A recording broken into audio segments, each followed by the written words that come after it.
Have you ever found yourself wondering things like, why am I confident with most people, but there's this one person who throws me off and leaves me unsettled?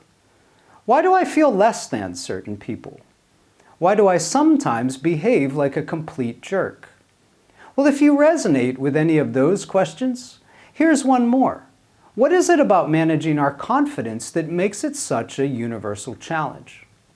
When I was in my early 30s, the struggle with some of those questions brought me to a place where I hated myself.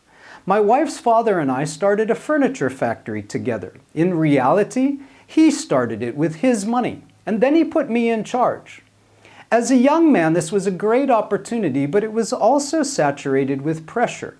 I dealt with my fear of failure by becoming a tyrant. The power went to my head, and I became the boss from hell. So I'm 4 years in and disgusted with myself. In my heart, I believed I was a nice guy. But as a boss, I was controlling, verbally abusive, and hurtful. I remember laying in bed several nights a week promising myself that I would be different the next day. But by noon, when I was screaming again, I would just give up. Around the same time, I was also volunteering on the board of a nonprofit organization, and like with the factory, I saw the success or failure of the organization as my own. I remember sitting around a table with the board one evening, passionately making a point, and pretty much being ignored. I felt the success of the organization was hanging in the balance, and I was furious. But there was one big difference. When I was at the factory, I used to lose my temper and become a complete jerk. But with the board, I was able to control my temper and be respectful. Up until this time, I used to claim I cannot control my temper. That evening, I realized I was wrong. I went home and asking myself this question: why can I control my temper with the board, but can't control it with the factory? The answer changed my life. Over time, I discovered that despite being angry in both environments, the difference stemmed from how I perceived myself compared to my audience. While I regret to admit it, when I was at the factory, I thought I was better than everybody else. I thought I was smarter. I thought I was always right. And of course, nobody's work was ever as good as mine. But with the board, I regarded my colleagues as equals. Well, you might be wondering, what in the world does any of this have to do with managing our confidence? And as it turns out, pretty much everything. We often think of confidence like a switch, on or off. Either we have it or we don't. I discovered it doesn't really work like that. Instead of a switch that we turn on or off, confidence works more like a dynamic continuum, with pride or arrogance on one side, insecurity on the other, and that perfect place, that desired place of confidence right in the middle. Confidence, not overconfidence. Confidence, not underconfidence. Navigating this confidence continuum is a lot like trying to fly an airplane. We can turn the controls to the right or to the left, but if we want to make any significant forward progress, the goal is to steadily hold the controls in the middle. That's why I like to call this confidence continuum the cockpit. The cockpit is not as simple as only being proud, insecure, or confident. It's a number line with varying degrees of pride or insecurity, with confidence at 0 right in the middle. As it turns out, where we fall on the continuum at any given point in time has a huge impact on several things. First, whenever we talk, people do not just hear us. They experience us. We communicate at least as much through our tone and the micro-communication of our body language as we do with our words. One of the greatest things people experience from us is the leak from our cockpit. Let me illustrate. Think of the most arrogant person you know.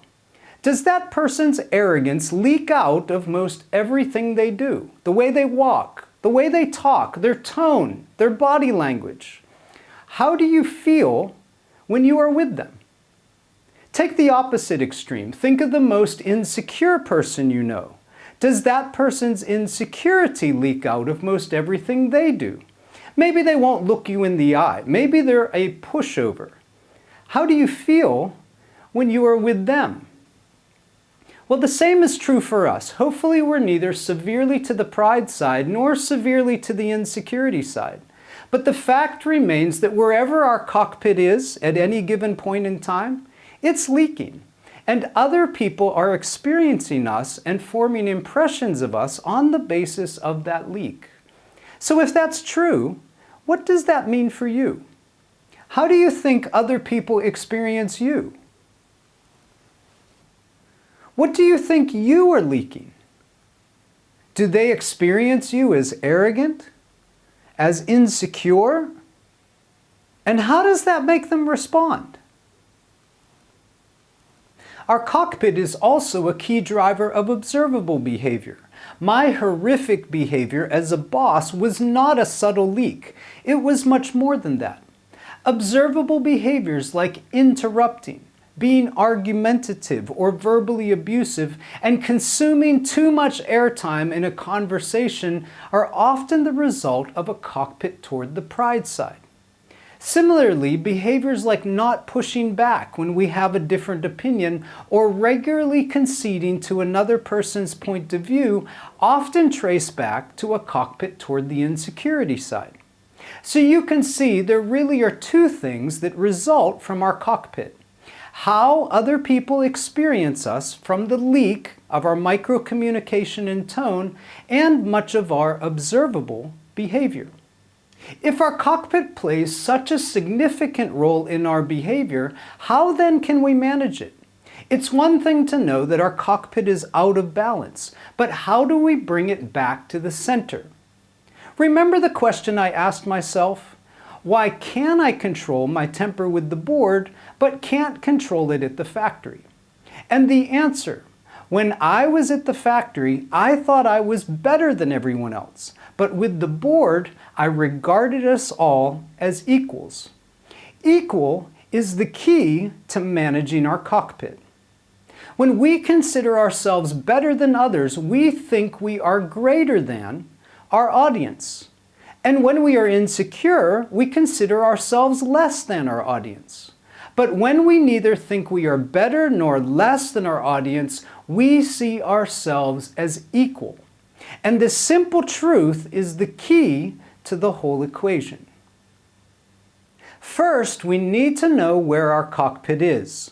When I am in this environment, is my cockpit toward the pride side, the insecurity side, or roughly in the middle?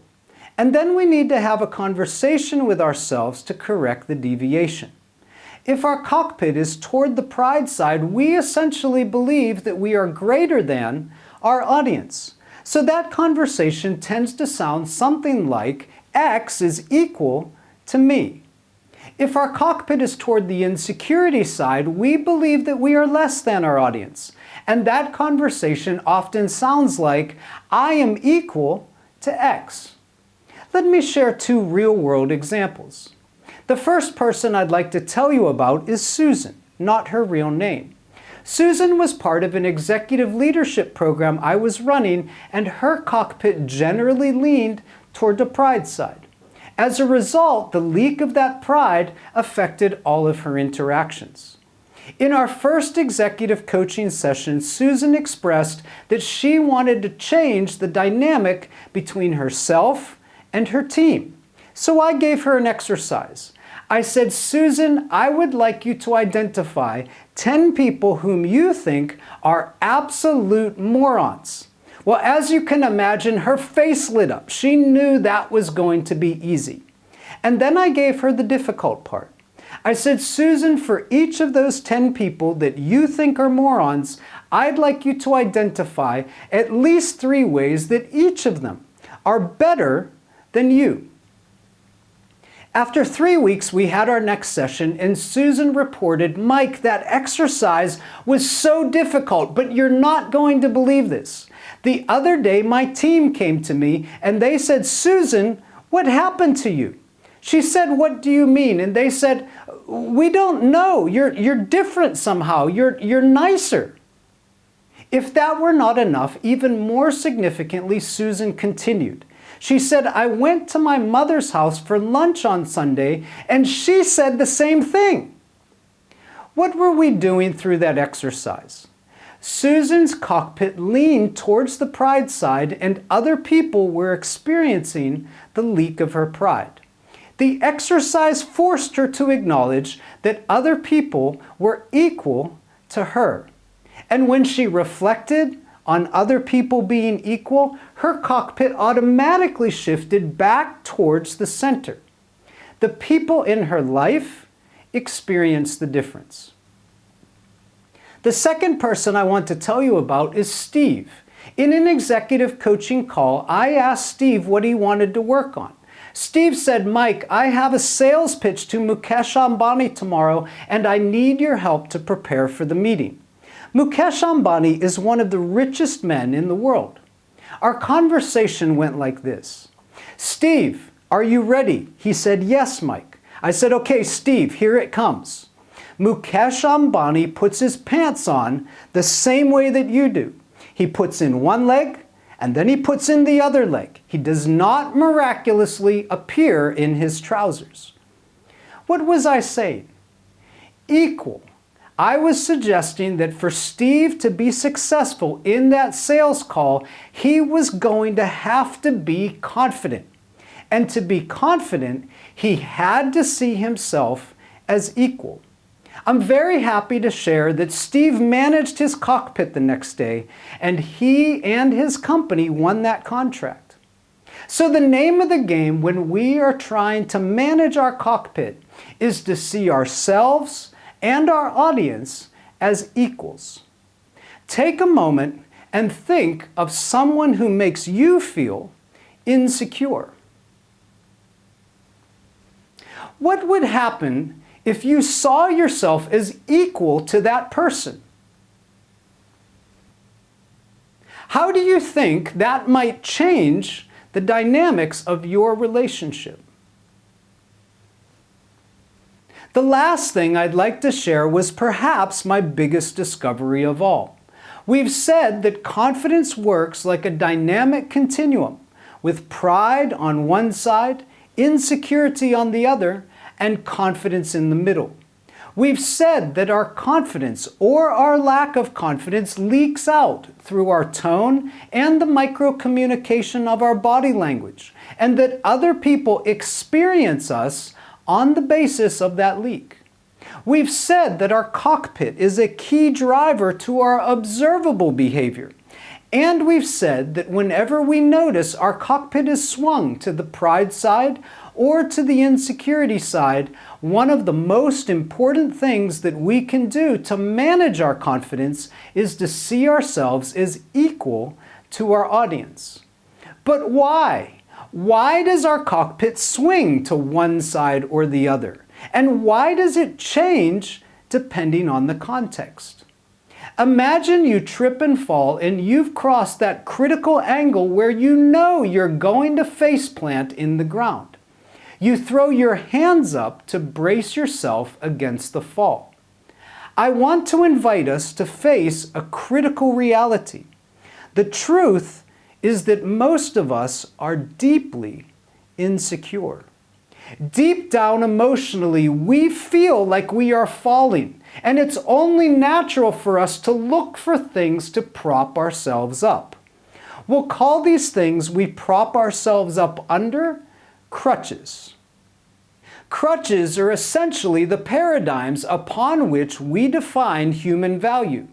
They're the measuring sticks we use to assess our own value and the value of those around us.